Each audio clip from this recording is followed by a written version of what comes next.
Join us on our Amazon Rainforest excursion of 5 days and 4 nights.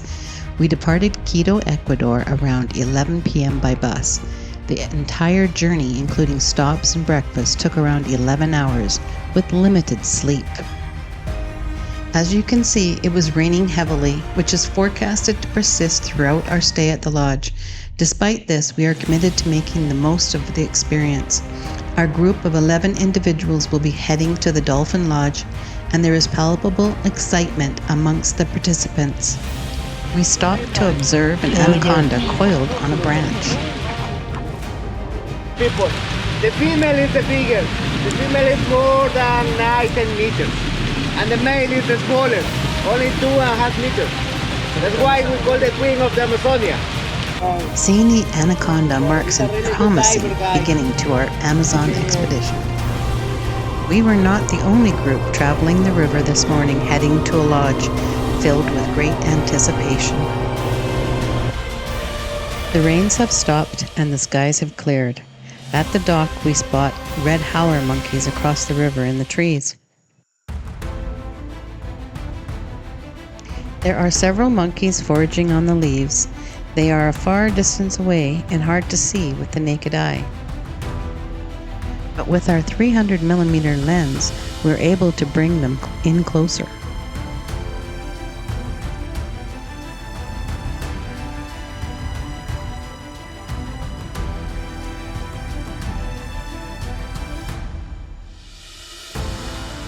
There is a scheduled 4 p.m. boat trip up the river to the Grand Lagoon. We will keep our eyes open for more wildlife. Still in the middle. Wow. Some splash in there. Yeah, it's looking up at you guys. This is 80.4 for an over nature, guys. It's very rare to see ocean. Here we encountered rare giant river otters. We were unable to get a clear view of them as they were too far into the underbrush, but we saw lots of splashing. You see the water kick over. Very good yesterday. Seen some giant river otters. Seen an anaconda. A couple sloths. Stinky turkey, I think they're called. Our first trip of the day, we were off to visit a local village. Aquí ve la mamá de Spider-Man. Una araña gigante. Our guide Victor points out a large spider web network amongst the bushes. We got out to walk to the tallest tree in the jungle. It was massive. Can you smell something? There is a dead animal, people. So they're vultures. The greater yellow-headed vulture. The boat driver is very familiar with the river and utilizes shortcuts along the way.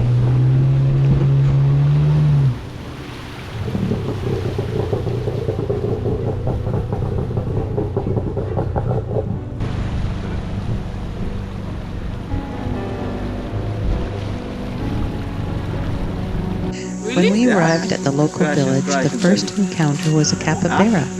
The capybara is the largest living rodent in South America. And then it's going lay down. It's like a pig.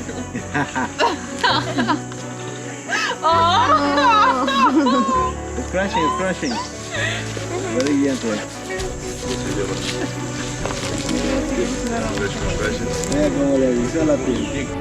Off to visit the village with our newfound friend.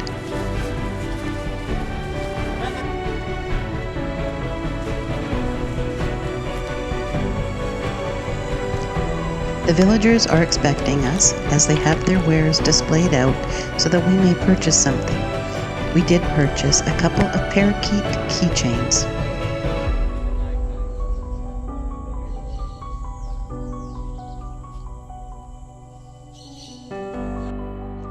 This parakeet is a pet. It made for some great picture opportunities.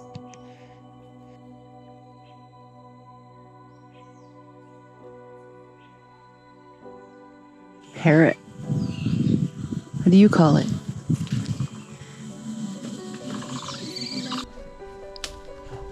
This interaction was sweet. Then the little girl painted my hand with natural colors from the plants.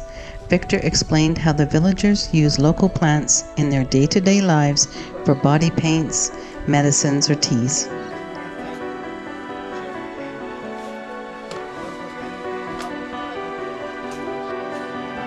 A beetle, yeah. Takes time to get the maggots from the jungle. Look at him. He's going to try one.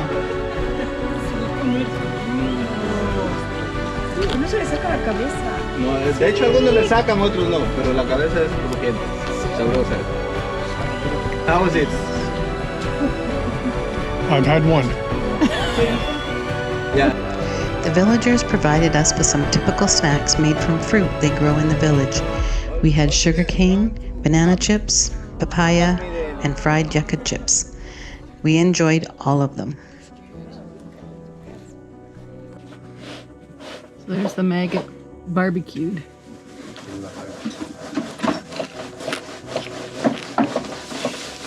It's better. Better than raw.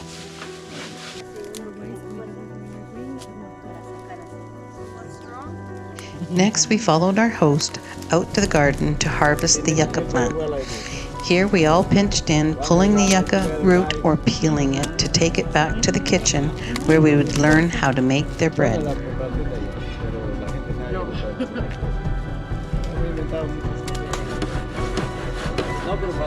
First, the root was grated into a fine pulp.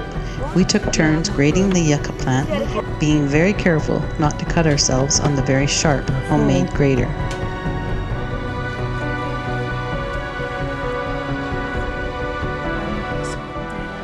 After we finished grating the pulp was stuffed into a long piece of bark that our host used to wrap up the pulp.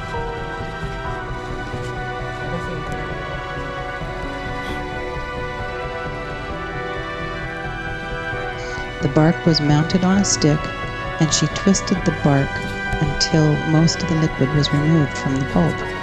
The liquid was saved to use later. Nothing seems to go to waste there. Once the water was removed, the pulp was removed from the bark.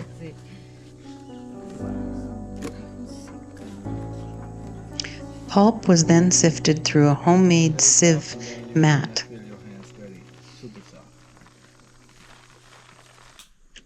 After this process was completed, she placed some of the pulp on the pan and cooked it. We then all took turns making our own bread.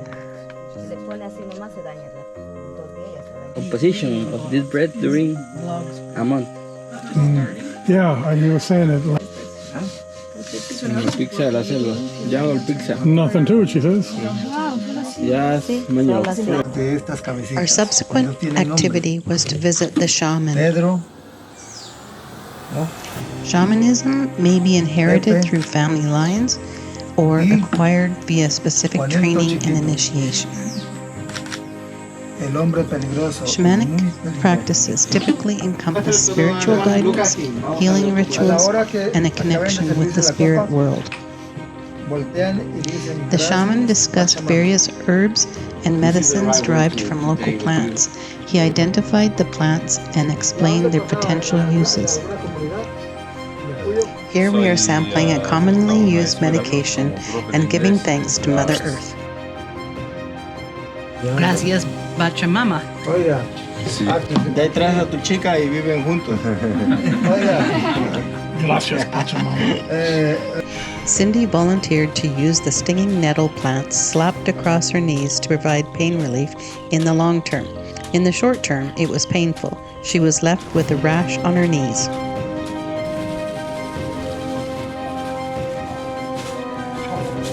The shaman concluded the event by requesting volunteers to partake in a spirit cleansing ritual. Several individuals, including Greg and myself, participated in this activity.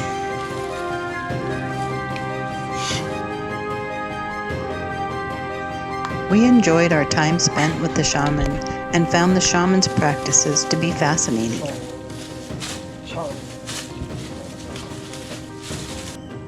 You never know, we may have found some inner peace with our experience today.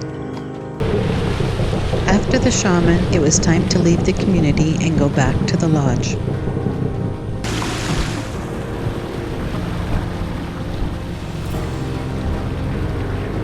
This was a full day with many of us tired and needing a nap. After an hour of rest, we headed to the lagoon where Victor inquired if anyone was interested in swimming. As the sun gradually set, we were captivated by another stunning sunset. Next, we were off to do a night walk in the jungle. Here we spotted a venomous snake. It was hiding in the underbrush.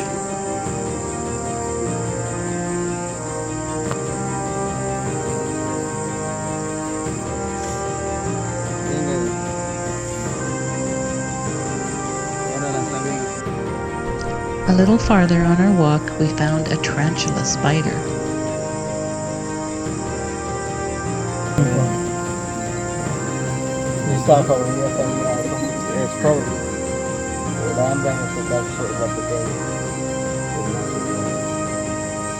So here we have one of the biggest spiders. They have them in venom, but they use the hair.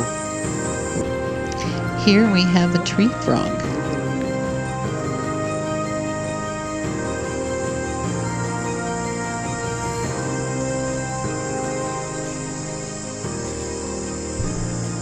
Point is behind of the monument. Yeah, they say it's a little off, 400 meters or something. Yeah. So which way is north and which way is south? In that direction, we have the north. Okay. Yeah, east and Oh, there you go.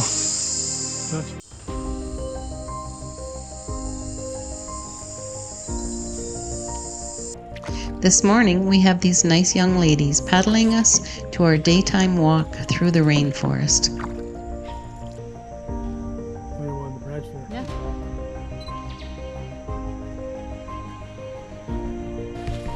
We found the walk to be interesting, filled with information about the trees and how some are used by the locals.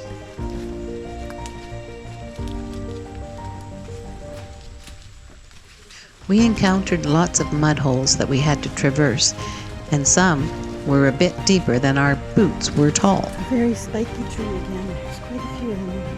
Different kinds. Here we have a cute little frog resting on a leaf. Very strong, very thin, very flexible. I guess the natives use this for tying things together at buildings and such. So, pretty cool. We're having fun yet? Okay, show me the smile. Oh, let's look down at the boots. Oh, they're all dry now. You can't tell. Yeah, took on some water. Yes, we made it out of the jungle alive. Barely. Our next activity is transforming the cocoa bean into chocolate.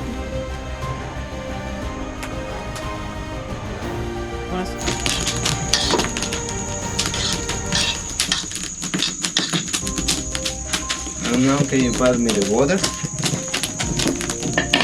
And the biggest spoon, also the biggest spoon, please.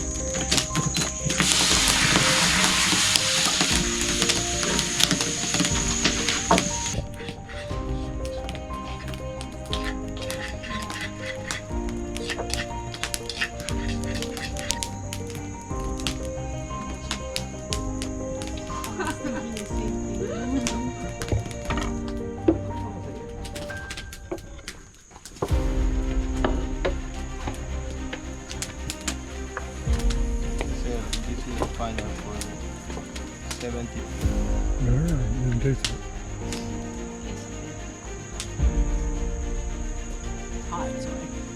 Fair enough.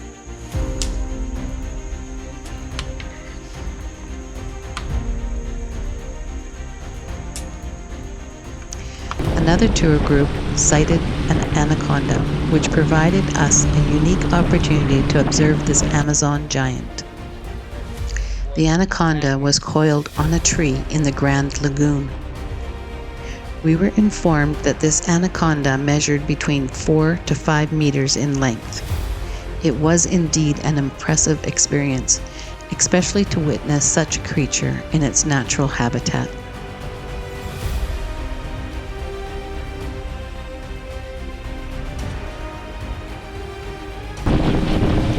In this clip, we head back out to the Grand Lagoon to go for a swim.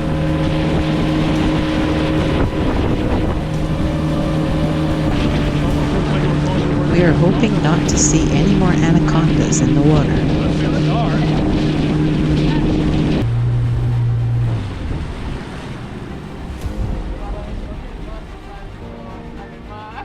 Welcome to the swimming. Greg went first. Then Cindy dove in.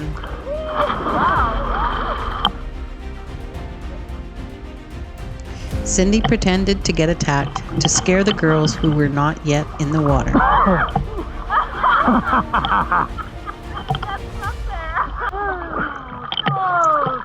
Next, Fran jumped in.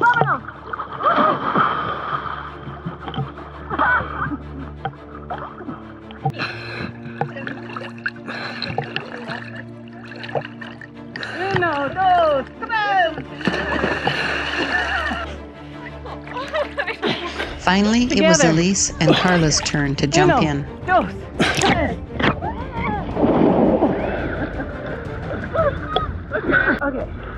He's also filming.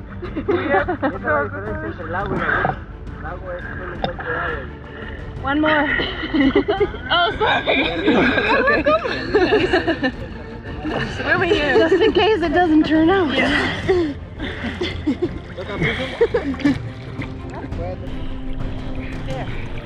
That's cute. Yeah.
We got up early in the morning to catch the pink dolphins with the drone before the river got too busy.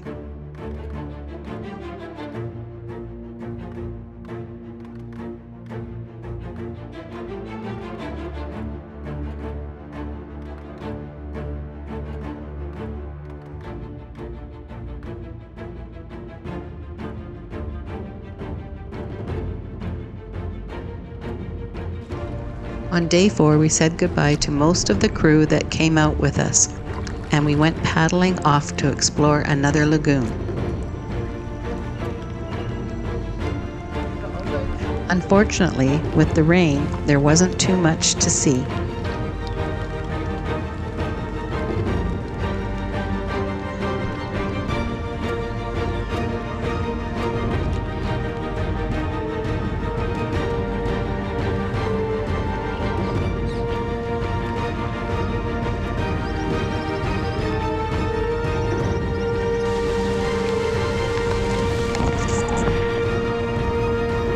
It was a long and rainy paddle.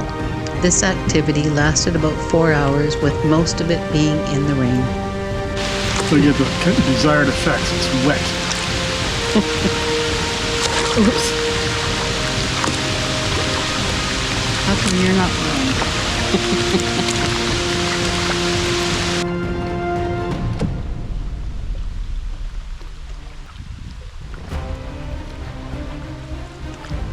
The sun decided to Just before we got back to the lodge, the rain let up and the sun came out.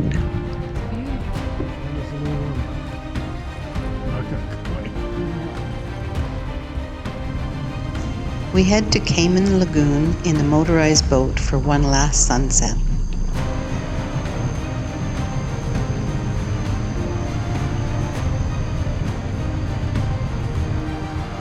The clouds from earlier in the day had almost all but disappeared, and we had an amazing sunset.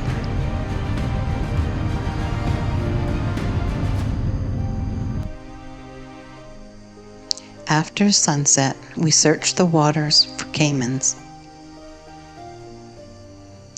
Victor uses a powerful flashlight to detect their eyes, which emit an eerie red reflection.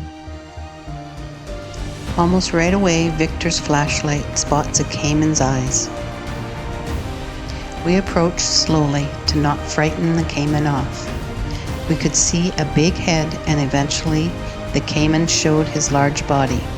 Victor estimated that it was about 3 meters long. The caiman slowly moved away and then disappeared into the depths of the lagoon.